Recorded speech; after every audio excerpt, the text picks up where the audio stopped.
Thierry.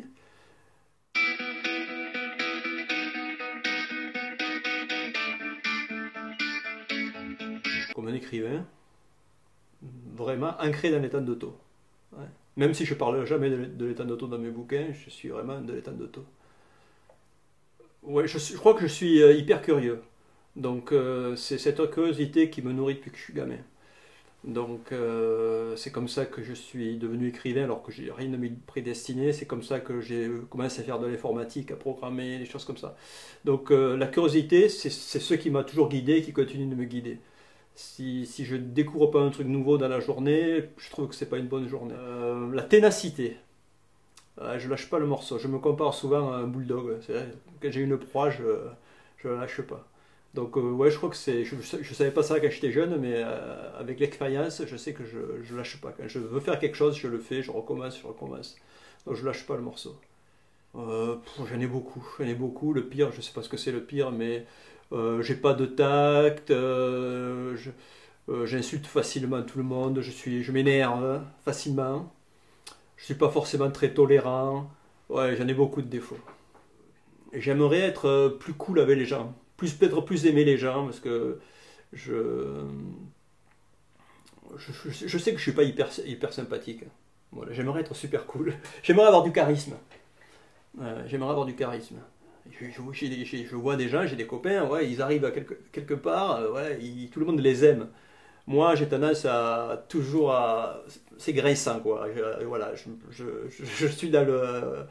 Voilà, ça frotte toujours, mais c'est sûrement lié à des problèmes dès l'enfance, mais je sais... En tout cas, je suis pas le mec hyper cool qui est politiquement correct. Non, non, c'est pas mon truc, malheureusement, hein, j'aurais aimé être super cool. Je suis assez emmerdeur quand même. C'est pas que je pardonne tout, mais je fais bien chier quand même. Je fais bien chier. Donc quand j'ai un truc à dire, je le dis. Moi, je suis pas. Il y a des gens qui sont capables d'avoir des amitiés complètement extraordinaires avec des gens qui n'ont rien à voir avec eux. Moi, non, en fait. Je crois que je suis indifférent à la couleur de la peau, au sexe, mais j'arrive pas à avoir des relations avec des gens qui fonctionnent pas à la même fréquence. Et j'ai souffert de ça quand j'étais gamin, justement. Au boulot, c'était terrible quand tu travailles, parce que justement, quand tu travailles, c'est une société, tout le monde n'est pas, fonctionne pas, surtout quand tu arrives dans une boîte que tu n'as pas recruté. Après, j'ai créé mes équipes, c'était plus facile quand tu crées tes équipes. Mais quand tu arrives, tu as des gens qui ne fonctionnent pas du tout à la même fréquence. Et c'est pas qu'ils sont plus intelligents ou moins intelligents, ils ne fonctionnent pas à la même, pareil. Et là, c'est super dur. Je crois que c'est la même chose qu'avant, c'est de faire des découvertes. Euh, quand je ressens quelque chose de nouveau, ou que j'ai une pensée nouvelle, ou que ou quelque chose se passe de neuf entre moi et un texte, ou moi et quelqu'un, c'est ce qui me procure de la joie en général. C'est plus la nouveauté que la répétition.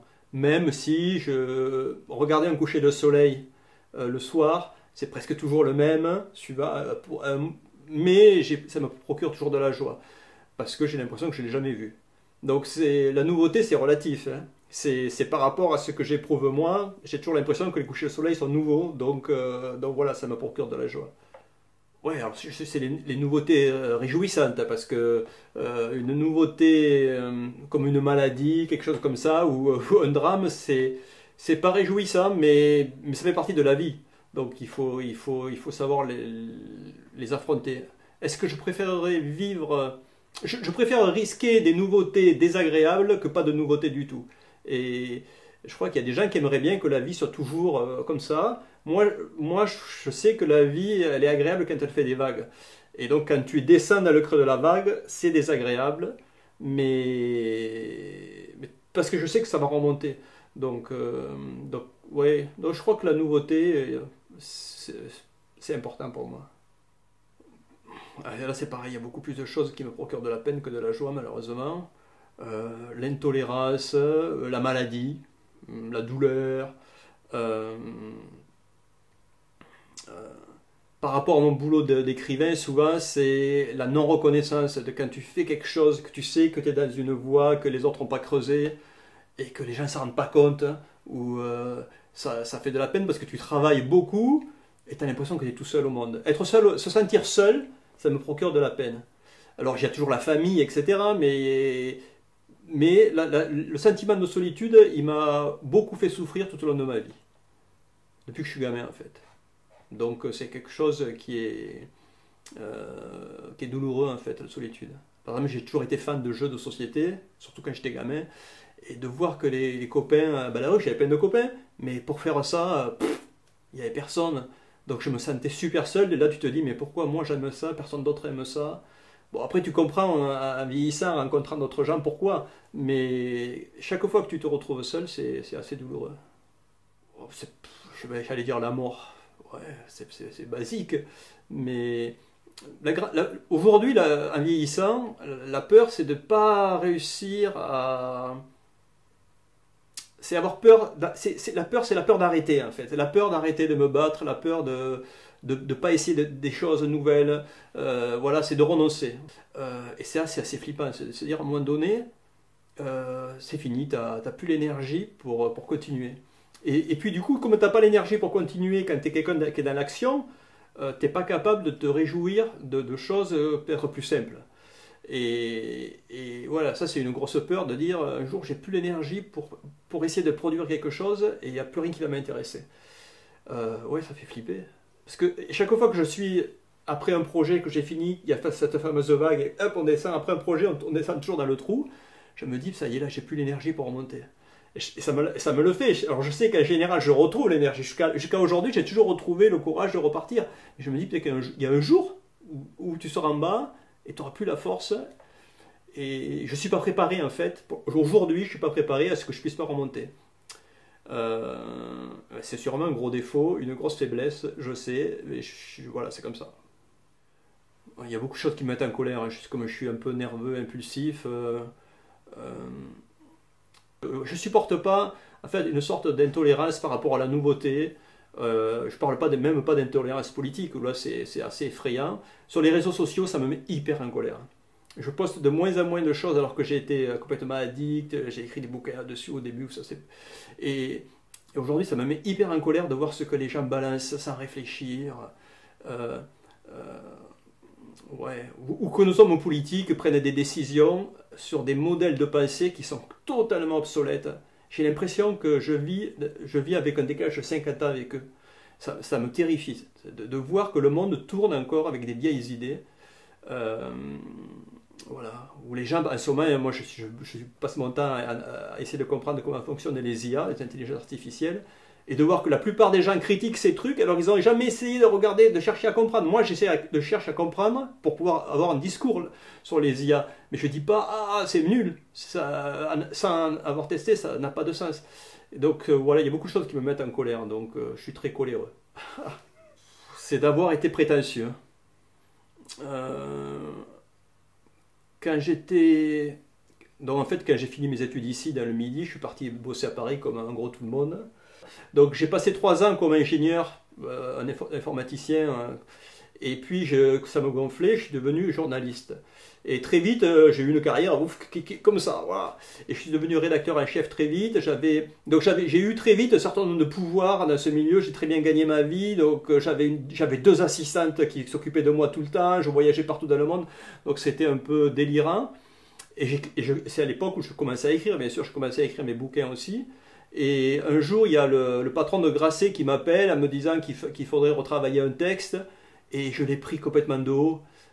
C'était au lieu de l'écouter, et j'ai grillé une énorme cartouche ce jour-là, par connerie de jeunes coqs en fait.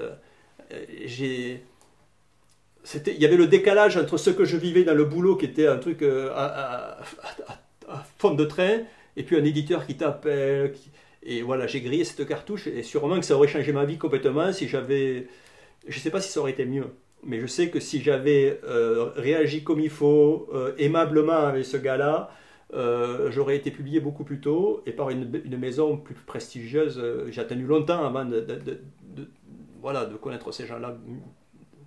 Voilà, donc j'ai perdu peut-être 20 ans dans mon parcours d'auteur, mais au contraire, ça m'a permis d'être plus radical. Je suis hyper actif, donc je pense que c'est une force psychologique d'être hyper actif. C'est-à-dire que je m'arrête jamais. Quand je dors pas, il faut que je fasse quelque chose. Donc il y a un canapé à la maison, j'y suis jamais. ça m'arrive d'aller faire une petite sieste, mais si je suis jamais dans le canapé en train de bouquiner ou on n'a pas de télé par exemple, il n'y a pas d'endroit chez nous où on se pose pour regarder, que ce soit des deux côtés, que ce soit moi ou Isabelle, on s'est bien trouvé là-dessus, on est hyper actif. Et donc je fais toujours quelque chose. C'est pas forcément écrire des bouquins, hein, mais je fais toujours quelque chose. Donc ça c'est un travers, ou je sais pas, du workaholisme. Donc ça c'est vraiment un trait psychologique. C'est sûrement lié à des peurs, à des angoisses, je sais pas. Les psys peuvent tenter d'expliquer ça. Mais en tout cas, ouais, je suis hyper actif. Et physiquement, ça se traduit physiquement aussi, parce que voilà, il faut que je fasse, il faut que je bouge. Donc soit je bouge dans ma tête, soit il faut que je bouge dans mon corps. Je suis pas trop, je suis pas. Quand j'étais plus jeune, je pouvais passer du temps au café. Aujourd'hui, je suis incapable de passer du temps au café. Si je suis dans un café à rien faire, j'adorais ça à Paris, rester des heures de café, regarder les gens, j'adorais ça. Mais aujourd'hui, je peux pas quoi. Je sors mon ordi, je me mets à. J'ai du mal à être contemplatif. Pourtant, j'ai adoré. Hein, j'ai eu des grands moments un peu mystiques. Aujourd'hui, je suis complètement incapable de me replonger dans ces états contemplatifs. Je sais pas même plus si je suis capable de faire ça. Faiblesse physique, c'est de vieillir. Aujourd'hui, le fait de vieillir, je sens qu'il y a des choses que je pouvais faire avant que je ne peux plus faire. Je le vois par rapport aux gamins. Je vois qu'eux, ils sont encore comme ça et moi, je descends. Mais ça se vit assez bien parce que tu transformes. Physiquement, c'est beaucoup plus facile que psychologiquement de parler de ça. Parce que physiquement, en vieillissant, on a l'endurance qui a tendance à pas baisser, voire à augmenter. Alors que l'impulsivité, l'énergie, elle n'est plus là. Donc il ne faut pas chercher à aller sur ce terrain-là parce que c'est vraiment, t'es plus fait pour ça. Donc moi j'ai même découvert que je pouvais être super endurant. Faire des choses à vélo que j'aurais jamais pensé à faire. Même à 40 ans, je fais des choses aujourd'hui qu'à 40 ans je ne pouvais pas faire. On m'aurait dit tu peux faire ça. Non. Donc il y a beaucoup de... Ça veut dire que psychologiquement, j'ai découvert que j'avais physiquement une force en moi que je ne savais pas que j'avais. Et je ne savais pas. Mais en fait, cette capacité d'endurance que je me découvre dans le sport, c'est la même qu'on a besoin pour écrire des bouquins. Parce qu'un bouquin, tu peux écrire une chanson en une après-midi. Plein de compositeurs ont fait ça. Ou même des symphonies, des choses qui ont été écrites hyper rapidement.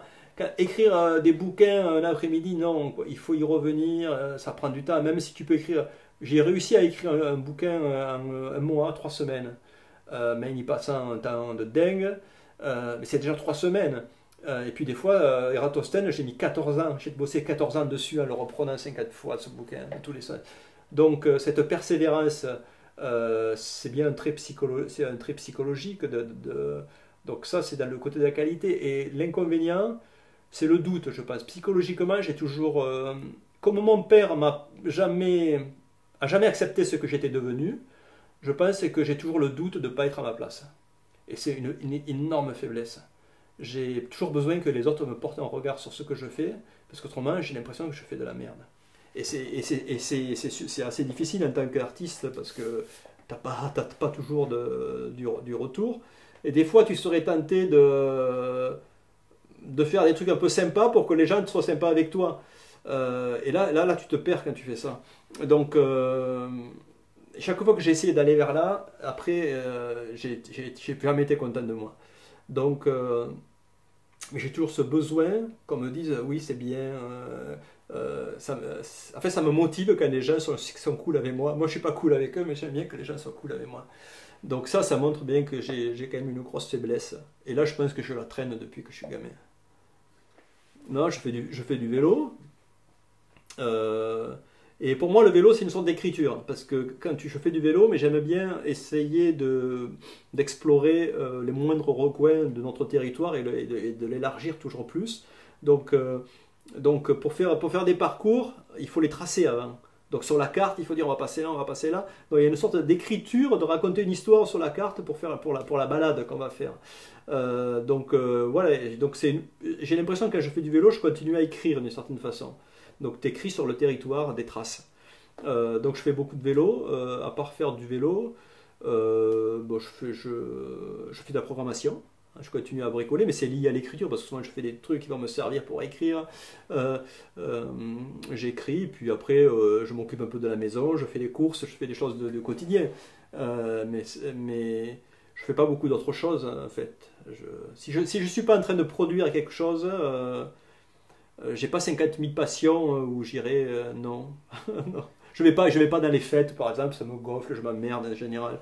Parce que dès qu'il y a de la musique, il y a du bruit, on peut pas avoir de vraies conversations. Donc ça m'intéresse pas forcément. Je suis pas hyper social pour ça, parce que je m'emmerde en fait la société.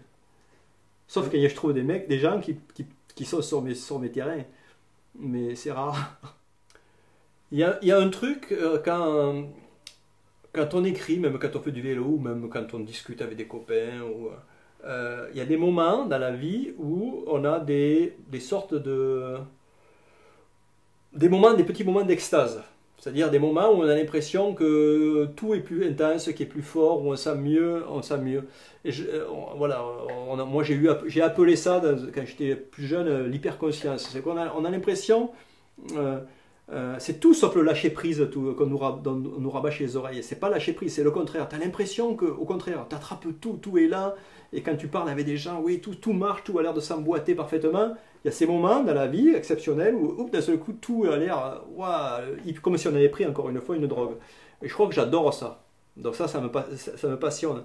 Et j'écris comme je fais du vélo, comme beaucoup d'autres choses, parce que je sais qu'à un moment donné, il y a des moments comme ça qui surgissent. Et qui ne surgissent pas si je suis passif. En fait, ça demande une activité où si je suis énervé, il faut être disponible, il faut se mettre dans un état où on va pouvoir capter ces moments-là. Et donc je crois que je suis assez tendu vers ces moments d'extase. J'allais dire l'amour. Je crois qu'il y a c'est ce qui se passe entre nous qui a de la valeur, je pense. Après le reste, je pense qu'un écolo absolu, moi je suis plutôt écolo, mais il va dire que c'est la planète, mais je pense que c'est plus important encore ce qui se passe entre nous que la planète. Et bien sûr, il faut que la planète aille bien pour qu'il puisse se passer des choses entre nous, parce qu'autrement, mais je crois que c'est ce qui passe entre nous. Donc que ce soit des idées, des émotions, c'est ce qui se passe entre nous. Je veux dire, en tout bateau, l'écoute, je crois qu'on ne s'écoute pas assez en général. Donc, ceux qui écoutent plus que ceux qui parlent. Là, c'est moi qui fais que parler, donc c'est pas cool. Mais souvent, des fois, tu vas dans des soirées et tu as interrogé plein de gens, il n'y a personne qui t'a posé une question de la soirée. Tu te dis, putain, merde. Moi, au bout d'un moment, je m'en vais. Je n'insiste plus maintenant. Mais voilà, souvent les gens, ils sont pas curieux. Donc, et moi aussi, des fois, je suis pas curieux. Mais je trouve que c'est l'écoute, c'est vachement important. Celui qui écoute pas, hein, c'est le contraire. Donc c'est celui qui fait que parler, que raconter sa vie. J'en connais plein des gens comme ça, des gens qui peuvent passer. Tu sais que si tu les as une soirée, tu vas pas en placer une, ils vont parler toute la soirée. Et quitte à raconter des trucs qu'ils t'ont déjà raconté 100 fois. Les gens qui sont très sympas par ailleurs, et quand ils commencent, ça y est, ils sont partis. En général, ça va avec un peu d'alcool. Moi, je ne bois pas d'alcool, donc